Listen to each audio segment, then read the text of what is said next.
with us, Dan the Ox Ochsner. Now, he's the radio talk show host extraordinaire, one of the best in the business, and he is from WKNSI in St. Cloud, Minnesota. The Oxman does the afternoons 2 to 5. I love him to death.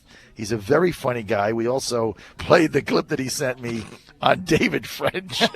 We played that 5 times. Plus, we sent it to Trump, and they were laughing their tail off. They emailed me back. The whole campaign was just playing it on the speaker. It was very good. David French. Wow. And he did an online article, and he did an online article. That was very good. You're a very talented guy, Ox. Plus, you invited me to Minnesota. So you're going to make there. it? We'll see you. All right. If you invite me to something, you think I'm not going to show? Well, we're gonna do everything we can to get you there. So yes, all right. I'll take that as a yes. It's in the spring, isn't it? Yeah. Early May. The Governor's Fishing Opener, 2017. All right. So Mighty Mississippi River. I hate to put you on the spot, but what's going on with the Twins, right? Yeah. Last place. Yeah. Well, they got the outdoor ballpark now, so people can go have nice, expensive hot dogs under the sun and they the were stars. better off in the baggy dome. We don't care if they win or lose, John. It's baseball. It's pure. It's Minnesota. It's outdoors. It's apple pie. It's all right. I don't know what to tell you. All I know is they're in last place now. My Astros just swept the Angels. We won 5 in a row. We're 1 game over 500, so I'm kind of fired up. Blah, blah, blah. We go to Kansas City today. Also with us is Joe Guzzardi. See, I didn't call you John. Joe Guzzardi. And he's the National Media Director for Let's Save Some America for Tomorrow. It's late, John. You've been on the air too long. Let's save some America for tomorrow. That's a good idea, Joe, as our country circles the drain. And Joe's doing a lot of work in California, and he says that he thinks Trump is going to do pretty good in California. I do. I think that California is in play, despite everything that you're hearing in the media about it being a lock for Hillary Clinton. There's a lot of things going on in California that are not being reported. What you're hearing is that there's been a huge increase in Latino registrations, and they're all dying to get out there and vote for Clinton and vote against Trump. But the reality is that the biggest increase in voter registrations have been in independents. And among those independents, 60% of them self-identify as either vote. Mm-hmm. So you take that fact and couple it with the fact that for 25 years, since Pete Wilson, there have been millions of Republican voters that have not turned out to vote in any state or a presidential election because the Republican candidate has been a Republican in name only, pro-immigration, pro all the rest of it. So when those voters see what's happened to California in the last 2.5 decades, rampant illegal immigration, unaccompanied minors crossing the border into California, refugees being resettled, now they want to resettle them at our military bases, the terrible NAFTA deal, the trade deal that cost millions of Californians their jobs, they are ready to go to the polls. You think California can be competitive, Joe? I think it definitely can be competitive and an upset. How do you stop the illegals from voting? Well, we have problems with that, but the important vote, the crucial vote in California is the white vote, despite everything. Well, they don't turn out. Well, that's what I'm saying, but they're going to turn out now because they're getting Trump's message, and they've been waiting for 25 years to hear it. Okay, so you elected Pete Wilson, and that was the 80s, right? Yeah, 80-something, right? His 92 was his final. Mm-hmm. He was elected 2 terms, and then right. Gray Davis won, right? And he was a disaster. Kevin Kraler, he got recalled. And then you had Schwarzenegger in there for, I guess, a term and a half. Yeah, 2000. He could have done good, but he didn't. And then after him, who? Jerry Brown. Jerry Brown. He's been in there 2 terms, mm-hmm. right? 2 terms, 4 terms in total, including the ones that he had the ones before he was the mayor of Oakland. Yeah. Yeah, right. He's held every political office in California. What do you think about Oakland might move to Las Vegas, the Raiders? What do you think of that? Well, I like to keep businesses in California. You're losing your football team. They have a very passionate following. I know. I'm not among them, but they have. Could you imagine the Raiders in Las Vegas Raiders? I mean, it's just not right. I mean, you got to see Oakland, right? Oakland. Well, the Raiders. L.A. Raiders never seemed right either. They never seemed right, and they never. they made Al it back. Davis thought he would, capture the L.A. market. He just didn't. It never worked. Then they went back to Oakland. There was talk Las of Vegas baseball Raiders. moving to Las Vegas too. Didn't Who? you read somewhere? I just read that a new yesterday. franchise. A new franchise. And look, I'm for new franchises. Put them in the American League West so we can beat up on them for a couple of seasons. Anything to help the Astros win, I'm for that. Hey, this segment, by the way, brought to you by Liberty Health Share. When Obamacare lets you down and you get hosed like the Fräulein and I did, Liberty Health Share will not. You got to check them out. If you own a business, you work on a 1099, you're a contractor, you work for a small business that doesn't offer you the Cadillac insurance, or you don't work for the federal or state government, then Liberty Health Share, check them out. They were a great option for us. The Fräulein signed us up in October. We've been on it for 9 months. It's fabulous. I say $500 a month in premiums from Obamacare. My deductible went from $10,000 to $500. Give them a call today, 855-585-4237, or go to libertyhealthshare.org to request a free estimate. It's going to knock your socks off, and then you're going to call me up and say, Fredericks, I love you because all you do is save me money, inform me, make me laugh, especially when I got the ox on. So, Joe, tell me about this Joe Guzzardi. He's with the Let's Save Some America for Tomorrow. So you were telling me off air, Joe Guzzardi, that in California, get this, that the 100% of population growth, 100% based on my math, that's Dan, everybody. Okay?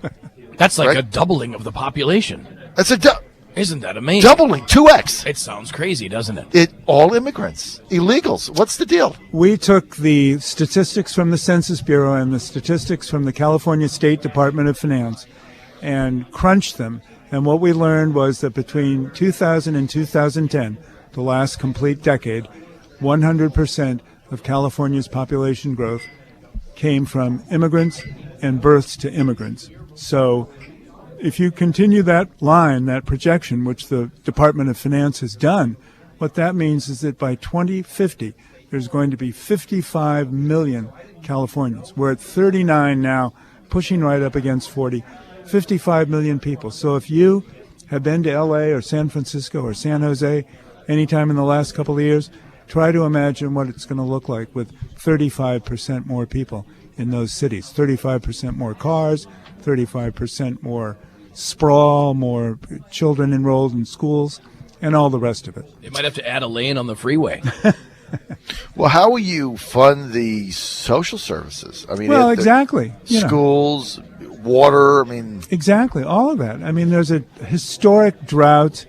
The schools are underfunded. There's a shortage of teachers. There's a shortage of schools, shortage of hospital beds, all of it. But those crucial things never come up in any discussion about illegal immigration or any other kind of discussion for that matter.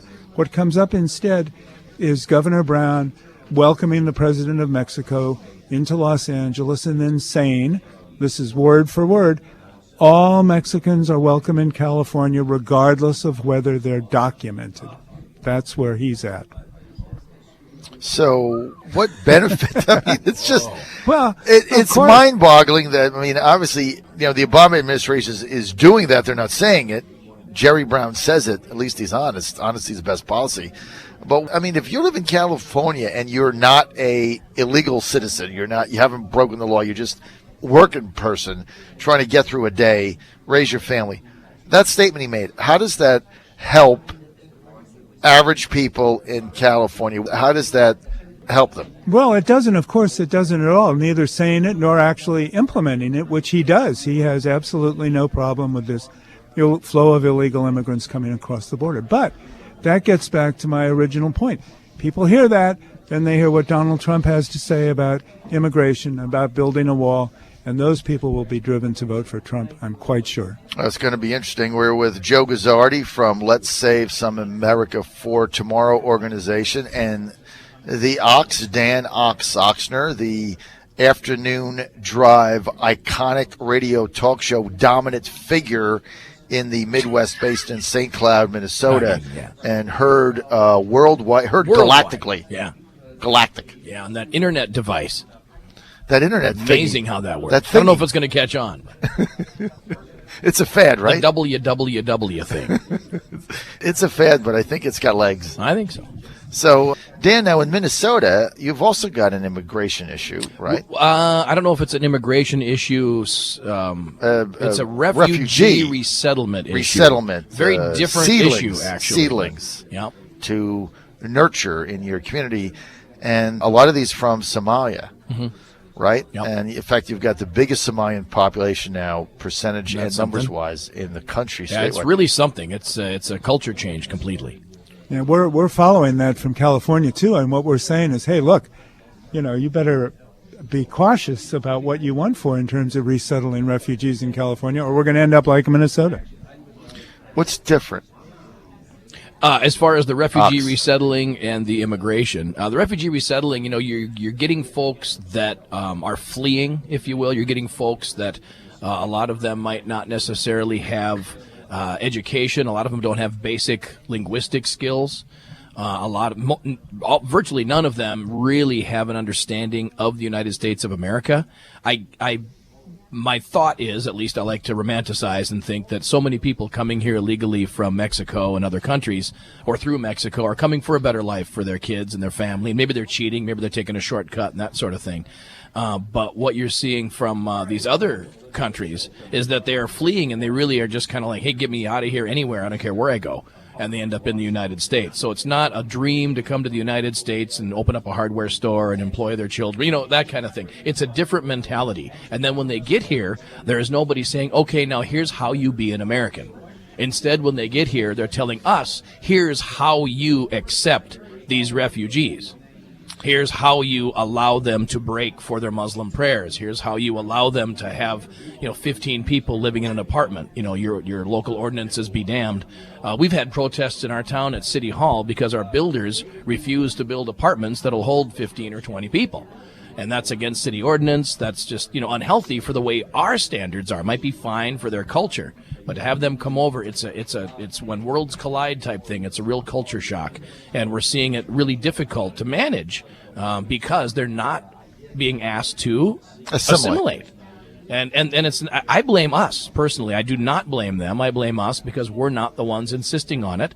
They're coming here and we're telling them, okay, here you go. We're going to let you have your festivals. In fact, we're going to make everybody feel guilty if they don't go to Somalia Day at the city park, and if they don't begin to embrace your cuisine and embrace your lifestyles and foot baths in the high schools and that sort of thing. There's all this talk. They don't exist yet, but there's talk that they should. A lot of people are saying, yeah, with the new high school, we should put in foot baths. We should allow for, a Muslim prayer room and all that sort of thing. And I went, okay, but my gosh, it's a culture shock. We don't do that right now in the United States of America. And they're coming here, and we, a certain group of us anyway, are saying, you know what? If we as Americans don't bend over and acquiesce and do all these things, then we're the bad guys.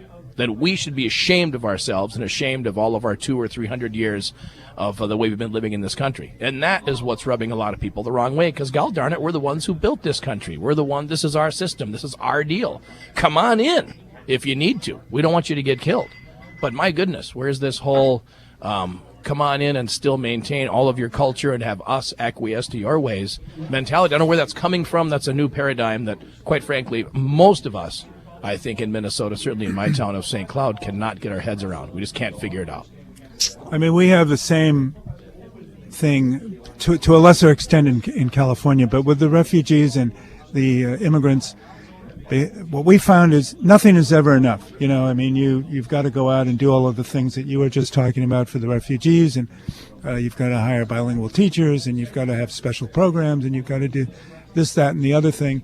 And every time you do something, then they want something else. I mean, in California, you give illegal immigrants DREAM Act state tuition, then they want driver's licenses. You give them driver's licenses, then they want health care for their children. Give them health care for their children, then they want to be able to participate in Obamacare. And it just goes on and on and on.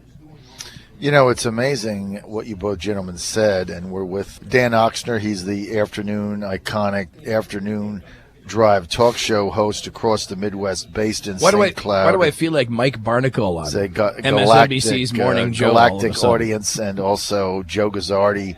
Let's save some America for tomorrow. I love the title of your company. Let's just save a little sliver of it, please.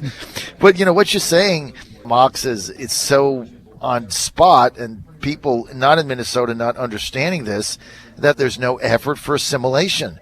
It's like we have to assimilate to the people that we're bringing in and paying for with our tax dollars. It's the most insane policy that you can imagine, which is why I go back to Trump is going to win this election. I am so confident of this, because when people start waking up and saying, okay, let me get this straight.